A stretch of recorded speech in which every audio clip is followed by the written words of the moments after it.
Pune Nashik semi high speed railway प्रकल्पाचं काम सुरू असतानाच अचानक यात एक मोठा बदल करण्यात आला आहे।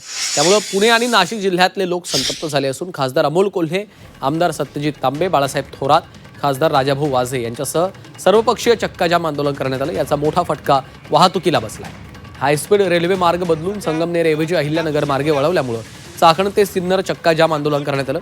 वास्तविक याबाबत सरकारने एक समिती स्थापन केली असून ही समिती 60 दिवसात अहवाल सादर करणार आहे। मात्र सरकार हा मार्ग का बदलतंय आणि सर्वेक्षण झाल्याच्या नंतर अचानक असं काय झालं की सरकारला मार्ग बदलावा लागत आहे, असे अनेक प्रश्न या निमित्तानं उपस्थित होत आहेत। या दृश्यांमध्ये आपण बघू शकतो की आपले ज्येष्ठ कार्यकर्ते यांना आता पोलीस स्टेशनला घेऊन जाताना सिन्नर, संगमनेर आणि चाकण मधली ही दृश्य आपण पाहतोय। चक्काजाम आंदोलन करण्यात आलेलं आहे। चाकण ते सिन्नर पर्यंत हा रास्ता रोको करण्यात आलेला आहे। या पोलीस वाहनाची पाठलाग करताना पाहायला मिळतात।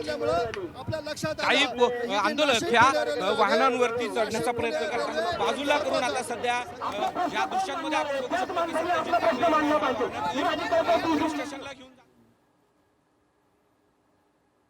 आणि या भावना केंद्रापर्यंत पोहोचण्यासाठी आज त्या ग्रामीण रुग्णालयाच्या सदस्यपदी निवड झाली।